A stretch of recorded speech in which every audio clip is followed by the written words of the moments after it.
Hey guys, it's me Storm. Today I'm going to be giving you guys a quick guide on the settings in Warframe.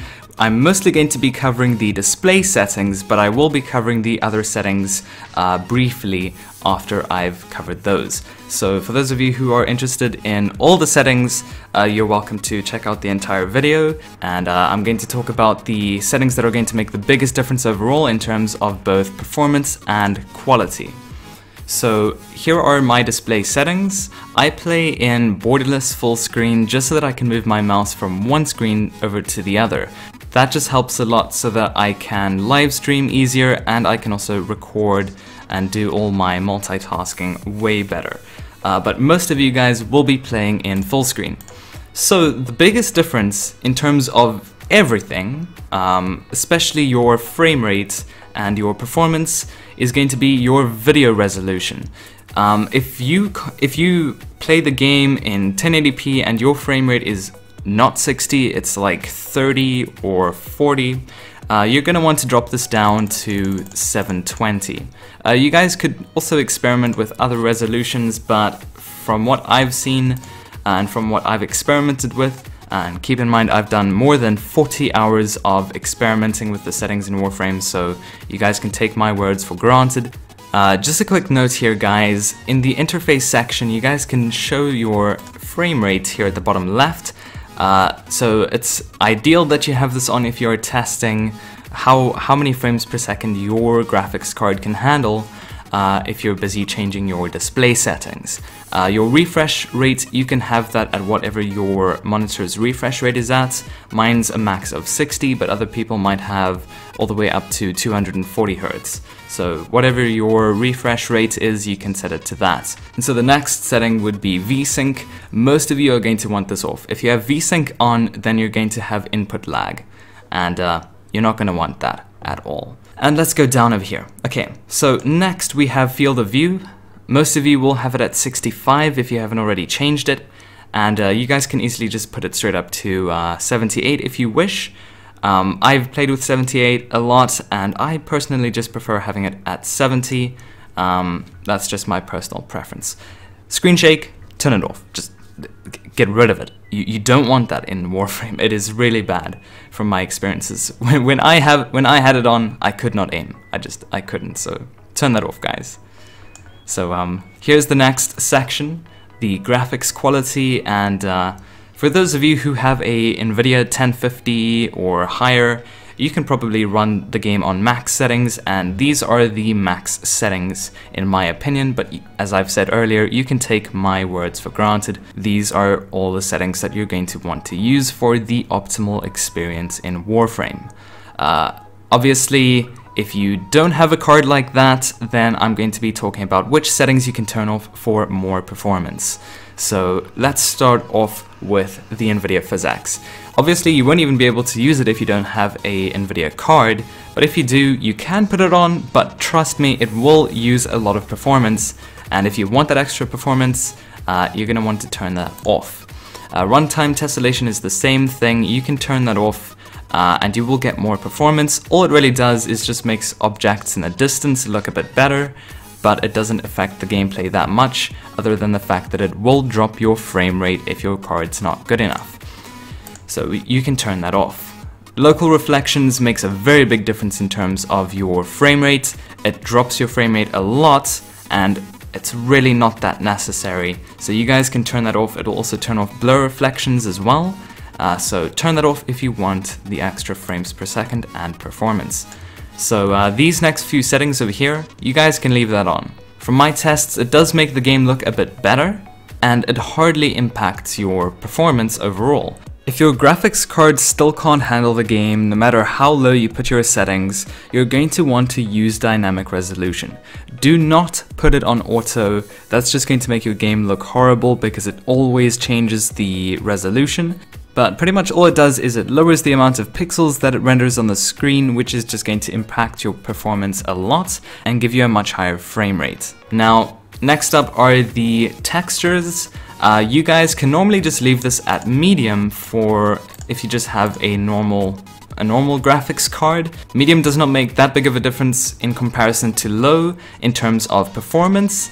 But I would recommend actually turning shadow quality down to low, because I honestly don't notice any difference at all from low to high. So you guys can have that on low. You'll probably save a little bit of performance there. So next up we have anisotropic filtering, which I've done a lot of testing with, and I could never really notice the difference until more recently. So what this setting does is it pretty much changes the quality of the floor in front of you depending on the angle at which you are looking at it. Anisotropic is the better filtering option in comparison to trilinear, and turning it up to 16 won't make that big of a difference in terms of your performance, but you can have it off if you don't want to have that on at all. It's not that big of a difference, but I personally have it at 16 because I've noticed how big of a difference it can make, especially when you're standing idle or something and you're looking at the ground and you notice it looks a bit blurry. Anti-aliasing, you guys can leave that off. You can have it disabled. Unless you have a mid-range card or better, then I recommend only using medium, because having it at TAA actually reduces the quality overall. And next up we have depth of field, motion blur, and bloom. I leave all three of these off, especially motion blur and depth of field. Overall, those two options are just really bad in my opinion, and just keep them off. Bloom.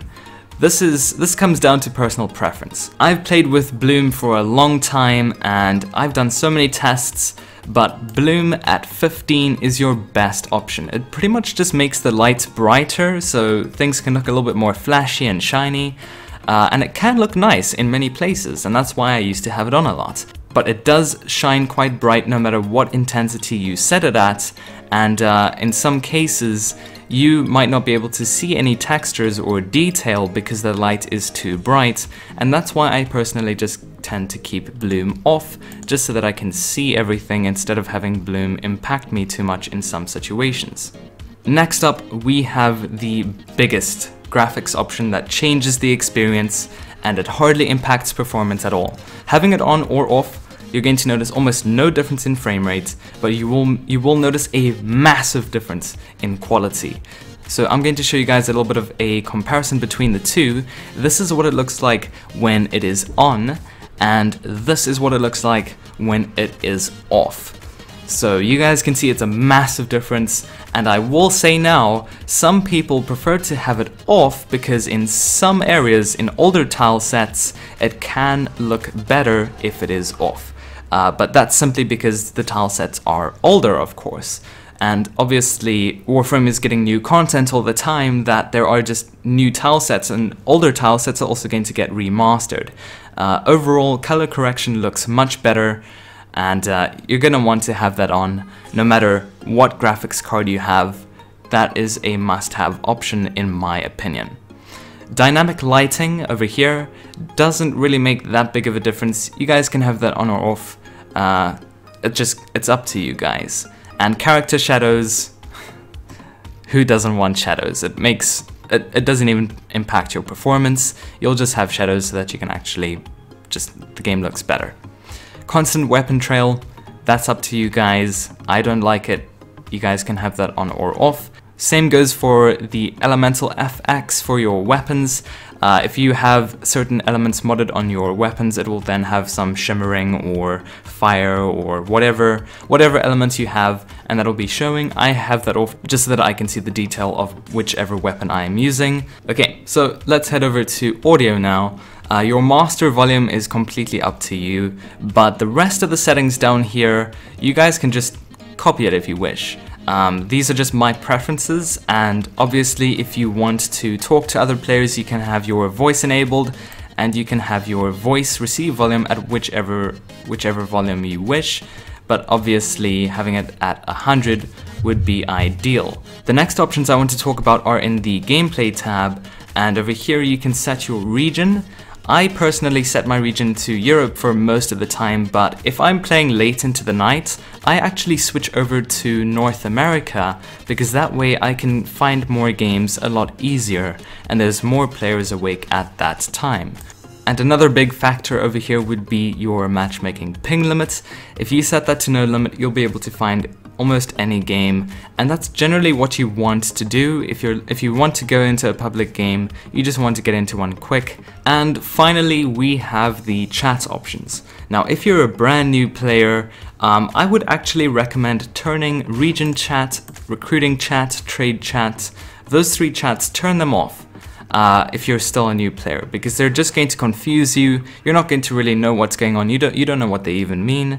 But once you're like mastery rank 5 or more, I recommend turning them back on, because that's when you're going to start using them. So they'll just be an annoyance in the beginning, but you're going to want to turn them back on later. The profanity filter, that's completely up to you guys. As for chat message timestamps, I actually have that on because sometimes it still shows the same messages from a long time ago and you don't know when that was, so sometimes you get confused and then you end up replying to that, and then it's actually something that was said 2-3 hours ago. My chat text size and everything is just according to my resolution and preferences.